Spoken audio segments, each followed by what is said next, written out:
Hello, it's Ruby and I'm currently here in Dorchester. I've been staying in the King's Arms, which is where Thomas Hardy wrote part of The Mayor of Casterbridge, and I've obviously been reading that book whilst I've been here. My last video was a whole vlog of this trip, but I am leaving today, which is so sad. I've been here with the Dorchester Tourism Board and I've had just the best time. Like, honestly, this is one of the best mini trips I think I've done. And I've got a really weirdly busy travel day today because I'm getting a train into London to go and do a 10-minute press junket, and then I'm getting a train to North Devon to meet my dad.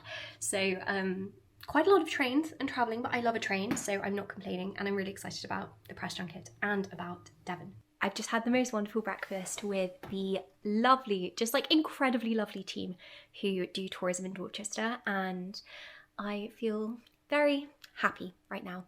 Very grateful for this weekend as well. I really did have the best time. I was reflecting on it yesterday, and I genuinely think that yesterday might have been one of the best days of my life. I just felt very happy the whole day, and I feel like that's a good judge. Surely that's a good judge of how good a day you've had. I mean, how do you judge a perfect day?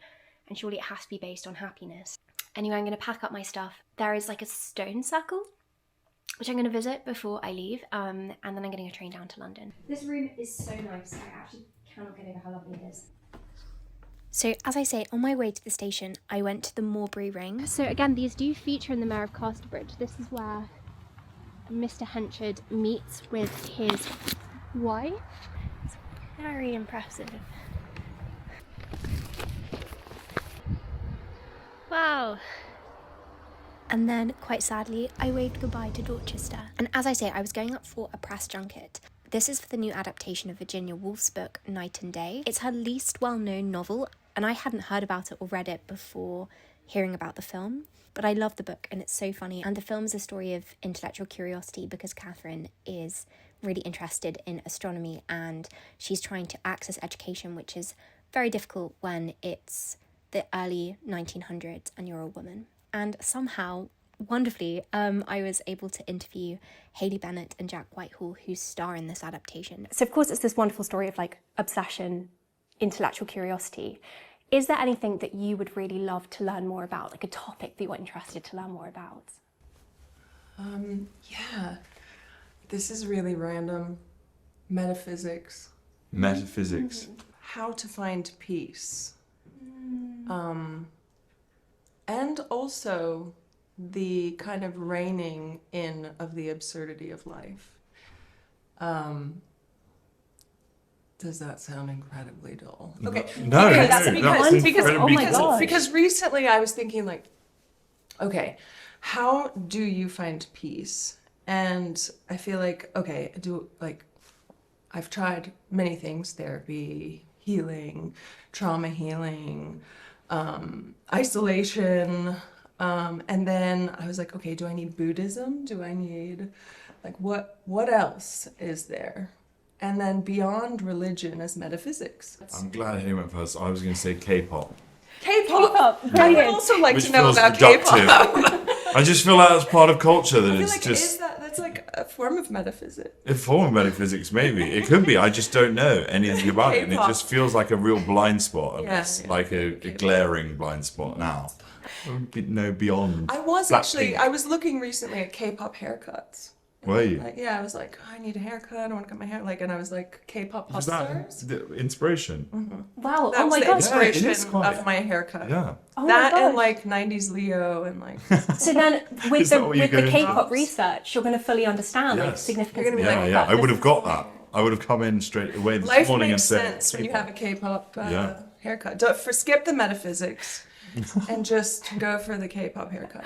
Within intellectual curiosity, I think a large part is influences from other people, and Catherine faces so many barriers to her education through the film and the story. And I wonder if there are any teachers possibly when you were young who were actually really important for you on your journey. Yeah. I feel like my education was like a black hole. It really does echo what Catherine said was, you know, how were you educated? And she says, I taught myself books. I feel like I was my best teacher, and I don't know if anybody else can relate with that. What about you? I had some pretty inspirational teachers. I had some uninspirational teachers Jack as well. was a great teacher of mine as well. Thank you very much. A guy called Harry Hastings, which is a great name. Was he a history teacher? He was a history teacher. Battle of Hastings must Battle have of been Hastings, wonderful. Harry Hastings, yeah, and he was very sort of exuberant and bombastic and was he? eccentric. He was a history. He was a history teacher, but then he also got me involved in drama and art, and he was just a very interesting and interested person, and he was the first teacher to sort of take an interest in me, and I'm still in contact with him. Wait, that's to so this day. lovely. He's now a life coach, actually. He does life coaching. Oh my And I gosh. met someone the other day who was getting life coaching from Harry Harry Hastings, Hastings. and I was like, that makes complete sense. He would be a wonderful life coach. Did you know he was a life coach? No. Hey, Hayley, what you said about, you know, learning from books and kind of learning from, you know, you being your own teacher. I do think like the books you read when you're young, they inform the people you become. And are there any books that you remember reading that actually were really, really formative in that kind of self-teaching mode? I feel like, again, my childhood is very kind of vague and dark. I don't have strong memories of my childhood, although I know that I was obsessed with Winnie the Pooh, which is also quite kind of philosophical in its nature. Very much. And I've been reading, I have a daughter called Virginia, and I've been reading Winnie the Pooh to her. I've also been reading Harry Potter to her, so, but yeah, it's like the Zao Dao. It's like Taoism, and... We had a Winnie the Pooh reading at our wedding. Did you? Yes. What was it? The one about if you lived to your 100, I'll always be with you. I mean, I've absolutely butchered that. It was much more beautiful than that. But it's the one, Piglet talking to Pooh. I know the one you mean. Yeah. I have no idea what it No, is. I wish I could rattle it off. But it was beautiful. What was your experience of reading Virginia Woolf before this? You know, what was your first encounter with Virginia Woolf, maybe? I think it was probably actually seeing the film A Room of One's Own, and I just had like this amazing crush on that very gorgeous, talented actor, Helena Bonham Carter. And then, yeah, I've read The Lighthouse, I've read The Waves. Which is your favourite that she's written? Probably A Room of One's Own, I would say, which is referenced in our film very casually. What is your room of one's own? You know, when you need to, like Catherine finds that room which is so unconventional, really, for her Cambridge applications. What is your room of one's own where you go when you need to focus and work? My room, my actual room, probably. But although we're actors, we're traveling a lot, so you have to kind of, I mean, if you live a very nomadic life, you have to kind of make space for yourself wherever you are. So again, I feel like it's going back to like the self and the center and the creative source, and yeah, I think it's just like being able to listen to your own intuition no matter where you are. Jack, how about you? What's your room of one's own, as it were? I mean, I like getting out into nature, running, just being alone in my own thoughts and taking some time to be in calm and in nature whenever I can. Final question, can I just quickly, I'm just very, very intrigued, but because you filmed a lot in Beamish, right? Up in Beamish at the I don't know, I got in a car, someone took me there, someone kicked me out of the car. Beamish was the stately home in... The reenactment village, kind of Victorian village, you know, like the chase scene on the bus. Did you, I don't know if you shot there. I don't think I shot It's there. like, it's this, you should go there with your baby. Yeah. It's like an old-fashioned world where there's like a candy shop, and it's like a theme park almost for Victorian enthusiasm. yeah. And they were so nice and lovely and generous to let us use their space. Yeah, it was great. Everyone needs to visit. It was very immersive. Yeah, everyone should visit Beamish. Thank you so much for your time. I really do appreciate you giving up your time. Thank you so much. Nice to meet you. Nice to meet you too. After that, it was straight back to the same station and I picked up some sushi to have for dinner on the train. It was also such a lovely day to be on a train for so long, honestly, because it was in and out of drizzle. And honestly, like, rainy train journeys are one of my very favourite things. It just feels so incredibly cosy, especially when the train carriage is the perfect level of full, which is to say that it's basically empty, but there still are enough people that you don't feel like unsafe because there's no one there. Genuinely, this was so perfect. The interview was so fun and Hayley and Jack were both so lovely. I'm pretty sure it was the first interview of the day and Hayley was still like partially getting ready at the beginning and she was just so kind and made me feel very welcome, which I really appreciated. Oh, and here I am at Exeter St David's where I missed my connection by 15 minutes. And because my train got in 15 minutes late, I now got to wait an hour at Exeter on the station waiting for the next train because the trains are very infrequent. But that's okay. It feels very nostalgic to be here, honestly. I've probably spent more time at this train station than any other.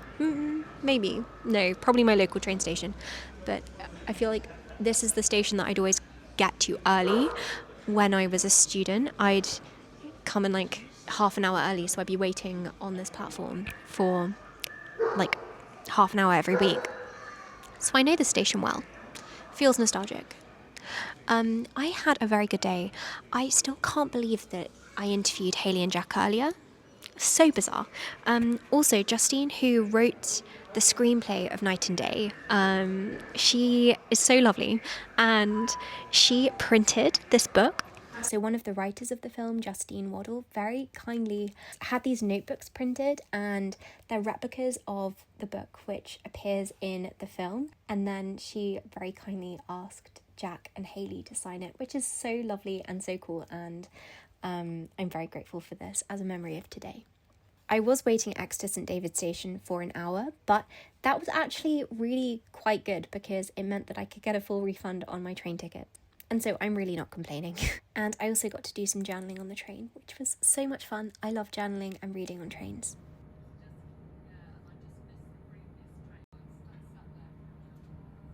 Then my dad met me at the station and we went and did a food job because we were going to be in Devon for a few days and we didn't want to eat out every day. There's something so nostalgic about doing a holiday food shop.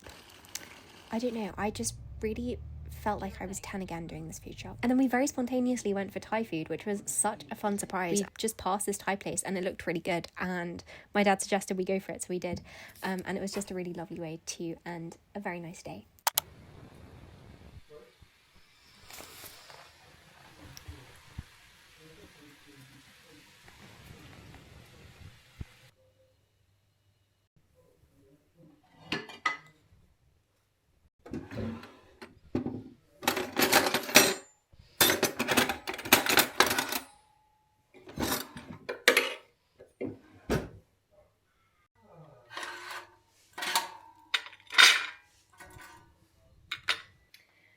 Good morning. It's really very late. I didn't get to sleep until about 2 or 3 last night. Not because I wasn't in bed, but I just couldn't sleep for whatever reason.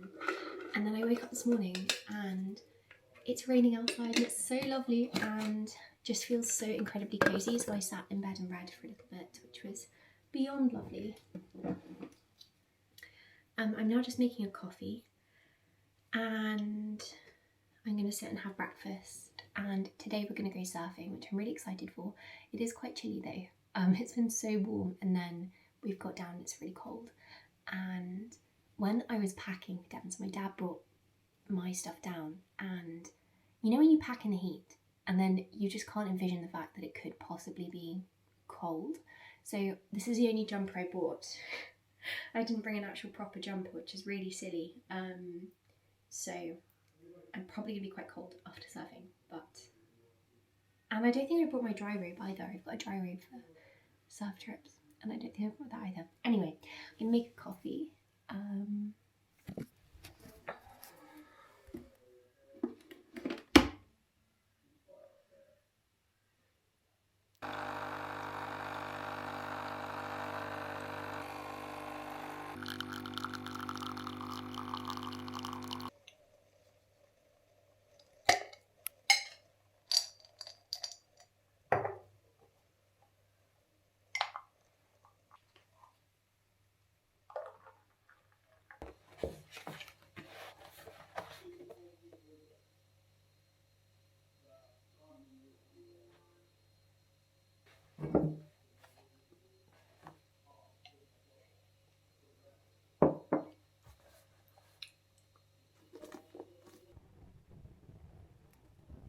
It's quite late and we're only just heading out. We're going to go on a walk.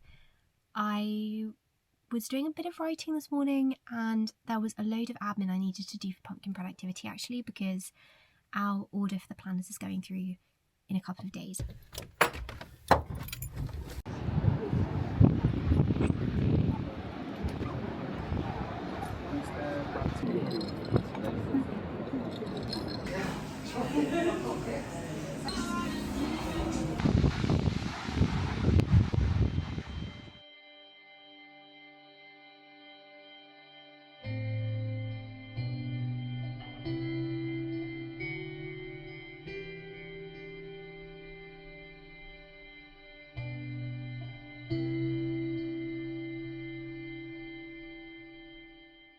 We're now just about to go surfing. Look how pretty the roses are behind me as well. And I haven't been surfing for ages, I think since October, so I'm very, very excited. I've lost my water bottle, hence this.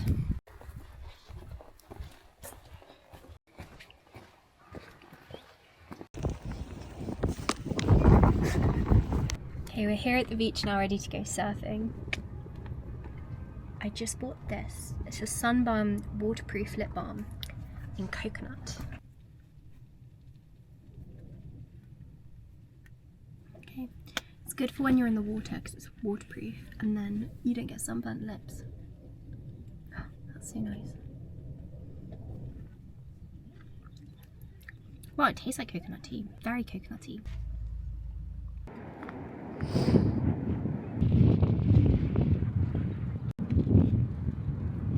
Okay, we've just been surfing. It was so fun. There were no green waves and they were quite strong and the wind was a bit weird, but it was actually like, I sometimes quite like surfing like that, especially when I haven't been for a while.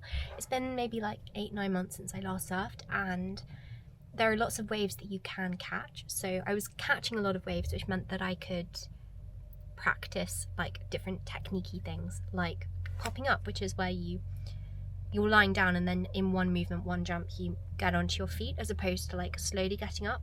And I can sometimes do it, sometimes can't, but it was nice to be able to actually practice that and get used to doing it again. We're gonna go get fish and chips. Well, not fish. I don't know what veggie thing they have, but I'll get whatever veggie thing they have. We're gonna get chips. And yeah, I'm very excited. I had a very good time and it's just really nice to have some one-on-one time with my dad. I feel like I spend a lot of one-on-one time with my mum, but not as much with my dad. And so yeah, I just feel really lucky that we've been able to find these few days to do some surfing and to spend some quality time, just the two of us. And I feel very lucky to have that relationship with my dad. We ate our fish and chips outside and it was absolutely delicious. And then we watched a film called Dark Waters. It's a legal drama and it's based on a true story about Teflon, and it was actually so scary. I have been thinking about it so much ever since. And then here we are the next morning and we had a really slow morning actually, and I ended up writing this Substack article on ways that I use mini commonplace books, and then we got in the van and went off for another surf. We came down here to go surfing, but the wind is really, really strong, and so we've actually decided not to, which is really sad. Hopefully the wind will drop a little bit by this evening, but it's just a bit too windy to go out safely. Like the boards could just fly out of the water and hit you, and even yesterday we found that as we were going over the waves, like because you obviously paddle over the waves, but because the wind was coming on shore, it would catch the board and then it would fly up, so you had to like get out of the way really quickly. So kind of gutted that we can't go right now, but I also know that it's the right choice. And my dad goes surfing a lot and he was like, I would not go out in these conditions. So instead we're gonna go and get a pasty and some coffee, and I don't know what we'll do, but we could go onto the beach and walk through the sand dunes or something. Also, I really like my outfit today. I've just put my hair in braids.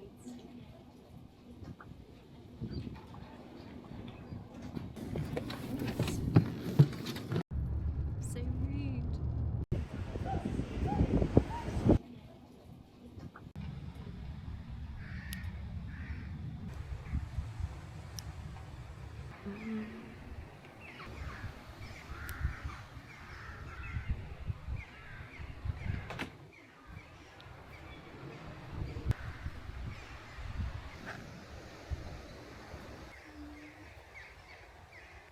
I've got that wonderful song from Beatrix Potter in my head, like the Tale of Peter Rabbit TV show that I think it's from, maybe it's from the late 90s or the early 2000s, and Perfect Day, and it goes like, it's just a perfect day, and I've got that song in my head because it really just does feel perfect.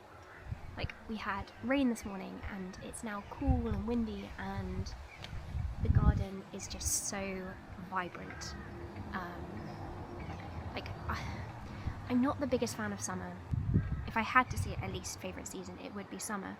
But also, June is so vibrant, all of the flowers and like everything's in growth, and I just think it's more vibrant than it is in July or August even.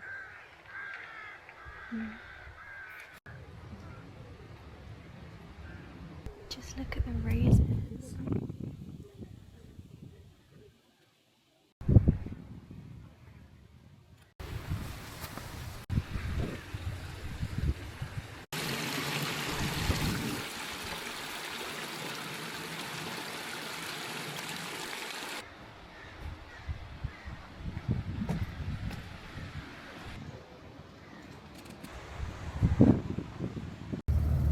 Yeah, this is the best road around here.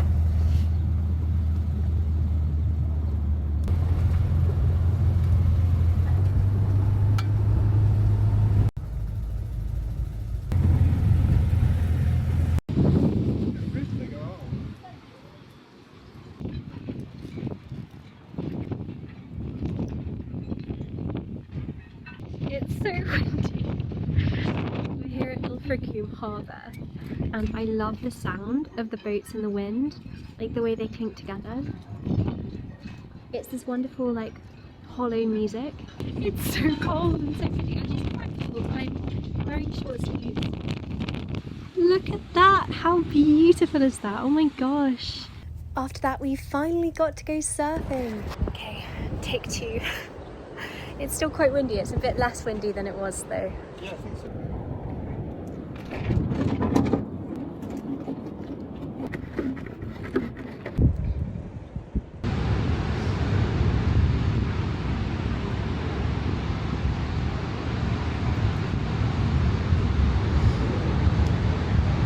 So we just went surfing. You probably can't hear me, it's so windy. It was really windy, but it wasn't dangerous. It was less windy than it was earlier. But the crazy thing is the jellyfish. Can you see all of this? All of these are jellyfish. The whole beach is teeming with them. They were everywhere. Like, every time you put your hand through the water to paddle, you'd come across a jellyfish. My dad was like, "Are you sure you want to go in?" And I said, "Yes, absolutely," because I really want to go surfing.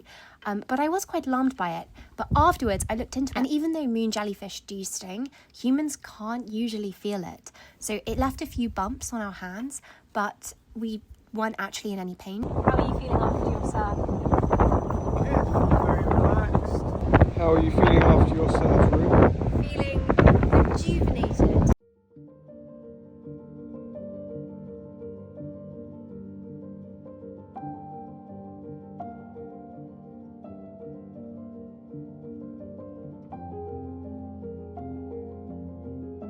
Oh, also, on our way back, we saw this loose chicken in the road. It was just like roaming around on the sides, and so we got out of the van and we were knocking around all the neighbours trying to see whose chicken had escaped. And apparently it was just a chicken that liked crossing the road between the neighbours, and it did it all the time, which I just thought was so cool and very fun. And when we got back, I did a little bit of journaling and also a bit of editing.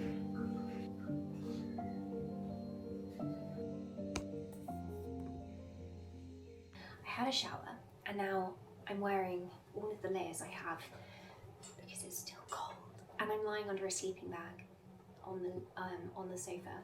We're going to watch another legal drama tonight. I think we're going to watch The Runaway Jury, which my dad said is very good. We've got some spaghetti cooking. We were going to go for pizza, but they'd sold out. It's like a really nice pizza van, but they'd sold out by the time we got there, which is slightly sad. And we're both so hungry now.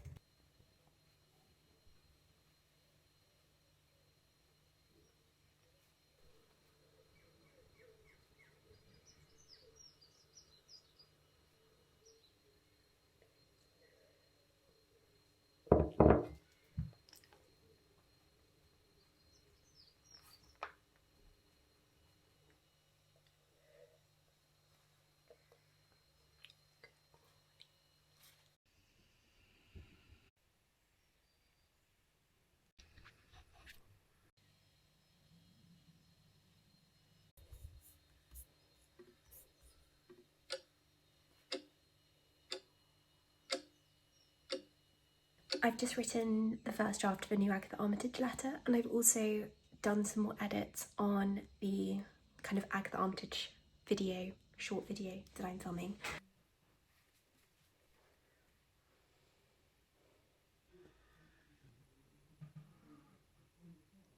Then I didn't get any footage of this at all, but we went for another surf and then went out for lunch at this beach cafe. This was the only time that I got very, very cold while surfing, even though today was the warmest day, and so a hot shower was very much needed when we got back.